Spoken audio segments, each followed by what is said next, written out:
into College Football Smothered and Covered. My name is Barrett Sallee. I appreciate you guys checking out the show. Got a big show today. UNLV head football coach Barry Odom, fresh off a 9-win season, will join us in a little bit to talk about his Rebels, the city of Las Vegas, the transfer portal, and more. So pay attention. That will come up very, very soon. Like I say, every single edition, every single episode, give us a 5-star review. Give us a 1-star review. Write a positive review. Write a negative review. I don't really care. I like constructive criticism. The whole crew here at College Football Smothered and Covered like constructive criticism. So please provide it. This is a college football show that is for you, and I want you to have the best possible content that you desire. Because like I say every single week, every single day, every single hour, college football is an undercovered sport. Yeah, we could sit here and talk about Michael Jordan versus LeBron James or some nonsense like that. You deserve better. So I ask you, please, go watch and go listen to everybody on the Believe Network. Go listen to Josh Pate on Late Kick. Go listen to Saturday Down South. Go listen to Andy Staples on 3. Everybody provides great content out there. And sometimes you're not going to like what I say. Sometimes you're not going to like what one of them says. But you won't know until you consume all of that ecosystem. So please make sure you go check those guys out as well. And here we go. Here's my interview with UNLV head coach Barry Odom. Joined now by UNLV coach Barry Odom, a guy who has experienced all throughout the country and very successful in year one at UNLV. Barry, how you doing? Doing great. Thanks, Barrett. I appreciate the time and being on with you. Much respect for everything you're doing. Well, I appreciate that. I appreciate that very much. So year one, man, 9 wins. You go to the Mountain West Championship game. What'd you do? How did you turn this program around so quickly? Well, I think as you know, when you take over something new and a new program, and in this case, a place that had struggled for a number of years, there's always reasons why. And I think number one, we had a really good roster when we got here. I think the previous staff had done a nice job on some recruiting pieces. We were able to add to that with a really solid high school class right when we got here.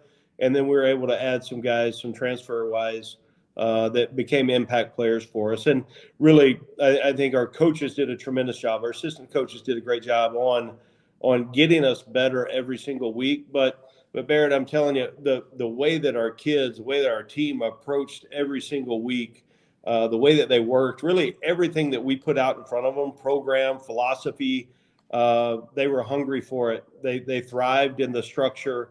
I thought we competed really well. We didn't finish the season the way we wanted to. We lost, our last game. We lost the championship game, and then came up short in the bowl game. So 9 wins in the regular season was the best season this place had in 40 years. So that was a great start for us. I think that our foundation is really, really strong. The recruiting base in Vegas, there's 36 high schools. We can connect with the city and get really good players to stay home. And then, playing in the Mountain West Conference, last year was year 25 of the league. It's a really strong league and a good league from top to bottom. When you look at the different places that we had to go play and win in the month of November, it was no easy task. I know you weren't there when Sam Boyd Stadium was your home, but it's way out there for people who don't know. Sam Boyd Stadium's way out there, but you're playing in Allegiant Stadium. How much do you use the NFL stadium as a recruiting tool, especially considering, look, you're right across the highway from all the lights and lasers at the Strip. Yeah, it's amazing. And in my belief, it's the finest football facility in all the country. And for us to be able to call that home is a huge advantage for us. We've got a wonderful football operations center, the Fertitta Football Complex, that is good of a facility that I've been in. In this building, we've got the coaches' offices, we've got meeting rooms, locker room, sports medicine, academic resource center, weight room. So it's a one-stop shop. And I think that is really, really unique to what we have. Our kids get here every morning, and they don't have to leave to go to academics. They don't have to leave to go to the dining hall. It's a great setup and a great flow for our student athletes. And then the ability for our guys to play in Allegiant, to play in that platform, in that arena, is remarkable. And we're using it and have turned it into a great home field advantage for us. So for your team this year, it's a little different, difficult for a group of five team to be successful. You lose your starting quarterback and you have another quarterback medically retire. So you wrapped up spring practice a couple weeks ago. Where are you in terms of your quarterback situation heading into fall camp? Yeah, I think, as you look at any level of football, if you've got a really good quarterback play, you're going to have a chance. And I think we had a transfer that came in January. We had a kid on the roster last year, Cam Friel, that we felt really good about. And then Haj Malik Williams was a transfer that came in from Campbell University and was able to go through spring practice. We've got another transfer coming in May, and those three guys are going to battle it out. We feel like with the supporting cast, we feel like we've got the pieces in place to have a more explosive offense. We feel now we've got to go do it. We've got 4 of our 5 offensive linemen back. We've got a wide receiver in Ricky White who had 1,500 yards last year's back. Jacob DeJesus was an All-American punt returner, kick returner. It's a slot. He's back. And then we added some pieces around them, either the development of our program of guys that were here or guys we went and recruited to come here to play ball. So the standard is to win the championship, and that's what I said the first day we got here. I wanted to win championships, and we've got to get back in the game and find a way to win it. You mentioned 4 or 5 offensive linemen. Obviously that's the lifeblood of any offense. And with so much, I guess, relative inexperience, at least at the FBS level, in terms of your quarterback position, how much do you think that'll help these guys sort of ingratiate themselves into the offense? Yeah, we've got to be able to run the football. We were very successful last year on the ground. We led the country up until the bowl game in rushing touchdowns.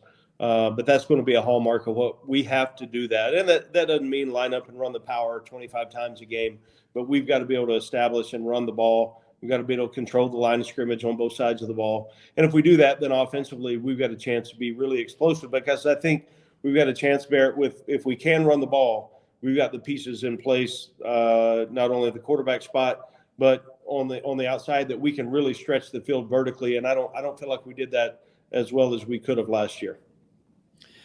I know you're a defensive guy and you love power in the trenches, and you're loaded in terms of experience up front defensive wise. And you've obviously coached in the SEC. You know how important it is to have depth. Do you feel like you have the kind of defensive front right now where you can roll 7, 8, 9 guys in and keep everybody fresh? We're getting there. We're not there yet. And that's so important. But as you said, the front 7 defensively, if you're good up front, you're probably going to play pretty good defensive ball. So we're getting there. I think we've got some young guys in the program that really came on this spring and have showed some things, no game experience yet. So we've got to get them game ready. We've got to get them ready to play at a high level. And fortunately, through our summer ball program and then what we do in fall camp, we'll be ready to go week 1. And they're going to have to be, because week 1, we open up at Houston.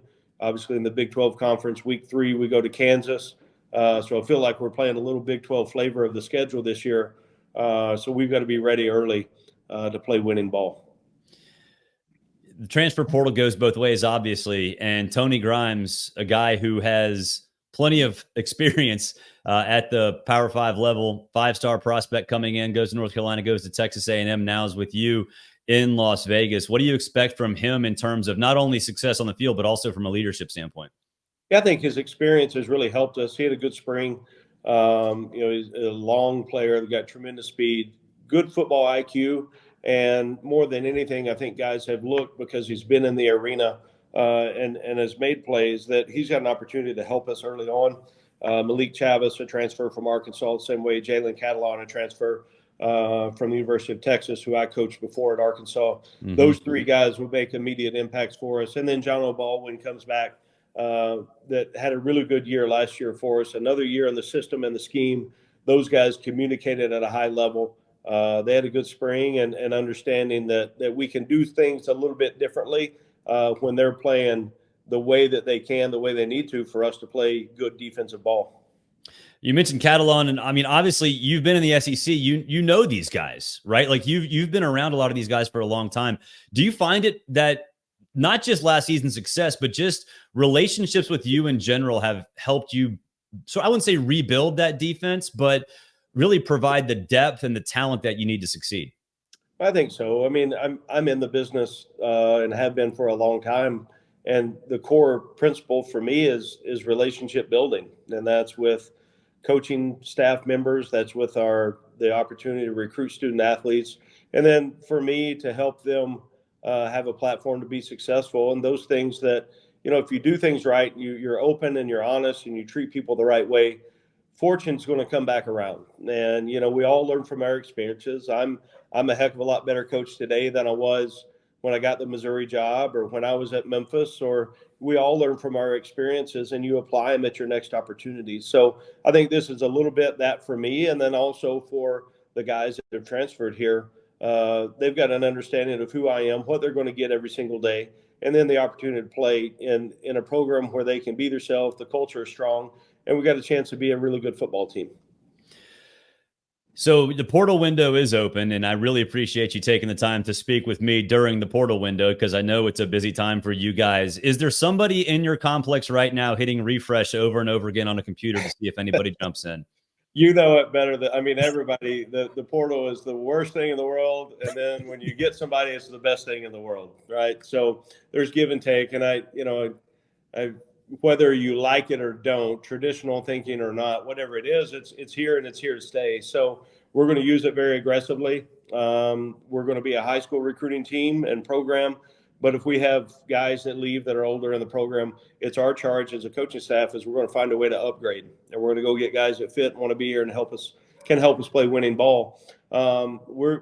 We're active. We haven't had a lot of turnover, knock on wood. I know I say that my phone's going to start ringing, or the knock on the door, coach, I need to talk to you. Those are usually not great ones, but I had exit meetings with everybody on the entire roster after spring ball was over, and got a pretty good feel on where we are as a program. I understand how things can change. I'm not lost in the fact that it's an ever moving, ever constant rebuild of your roster. But we're in a pretty good spot. And I think guys that want to come here and have the opportunity to play here, they're going to understand that they're going to get coached really well, going to have a chance to get and prepared for the NFL, going to graduate with a great degree, and we've got a chance to win a bunch of games. I know relationships are all over the place, but has there ever been a moment in this era of the transfer portal where somebody pops in and you're just like, oh my God, I had no idea that was coming? I did, and I've been on both sides of it, unfortunately. But I think the longer you're in it, the more that we get used to the world of the portal. Surprises are going to always happen, and you've got to, we've got our high school recruiting board, and then we've got a portal recruiting board, and those are changing. It's a living document every single minute of the day on what that looks like. I've talked to a lot of coaches, and it's crazy. Your job is to coach football, and yet from end of November to maybe the middle of January, you have to do a bunch of other things as well. And to a point where I've talked to coaches that weren't able to actually coach bowl practices because of the calendar being so busy. What would you do? Is there a couple things you would do if you were the czar of college football to sort of change the calendar to make it a little bit easier on you guys? Yeah, I think, number one, you've got to embrace it, whatever it is that everybody's living by it. So you've got to make it work. And you've got to be really organized and disciplined with your time on how you're going to use it as a staff. I worry a little bit about my coaching staff, about the burnout effect on what that looks like, on the things that I'm having them do. But also there's a balance there. I do not believe just sitting in the office to say that you're working to say you are. Let's be deliberate on what we're trying to go do. Let's make sure that it's backed up by some substance in what we're trying to get done. And then, the minutes and the hours that we do have, let's use it better than anybody does. And if you do that, then you're going to have a chance to field a really competitive team. I look at, and I've had lots of conversations with the AFCA and the NCAA and the direction this is going. And I think, I don't know that earlier is always better for high school kids. And I say that I've got a dad. I'm a dad that's I've got a freshman in high school, a freshman in college that plays football for me here at UNLV. I've got a junior son going to be a senior in high school. So I've lived the recruiting through both of them. I understand it from their perspective, from being a dad, and then also being a head coach. So I don't know that earlier is better. I think the more that we can get around kids and develop relationships with them and their families, that's going to help us in the evaluation process. And it also helps them have a memorable, maybe junior or senior year of high school. So I would rather slow down a little bit, but I don't know that trend is moving in that direction. Yeah, toothpaste might be out of the tube on that. Right. Last thing, I mean, you're in Vegas; it's a tourist destination. I'm not asking if you're going out and playing craps at Bellagio until 3 a.m. But what do you do to get away from football in a town like Vegas? It's amazing. It's become the sports mecca of the world. I mean, and then besides from the sports, we had Formula One, there's NASCAR, the Super Bowl, we had the Pro Bowl here, all the different things, the Aces, the Golden Knights, they've all won championships. And then, so it's a sports town and there's always something going on. There's a buzz of the feel of the city. But last year when we made the championship game and the run there at the end, there was enough buzz for college football, which is exciting to see. The food scene is maybe the best in the world. Anything that you want is there. My wife and I have enjoyed that part of it. There's different, the culture scene is off the charts. So there's enough of the strip activity that you can get, but then things that I think I didn't know until I got here. The world outside of the strip in Las Vegas is tremendous. You got hiking. There's a ski slope within an hour of our campus. I mean, there's some really unbelievable, unmatched places that I think our families are starting to see, and then the university, on the way that we attract student athletes here, they're able to see that as well. Well, just don't end up in Area 51. Just bad things might happen there. Just drive by. It's a drive by. Don't stop. See if you see anything, but don't stop. Exactly. Barry, appreciate you hopping on. Thanks, man. Take care. That'll do it for this edition of College Football Smothered and Covered. Really appreciate Barry Odom coming by to talk a little bit about UNLV. For those of you who have not paid attention, you should, because he has rebuilt that program into a monster in the Mountain West, and certainly bigger things to come in the future for not only Odom, who signed his extension, but also that program in 2024. Until next time, enjoy your week, enjoy your month, enjoy your year, enjoy everything about life, because life is fun. And hey, you know what? College football, also fun too. Have a great day.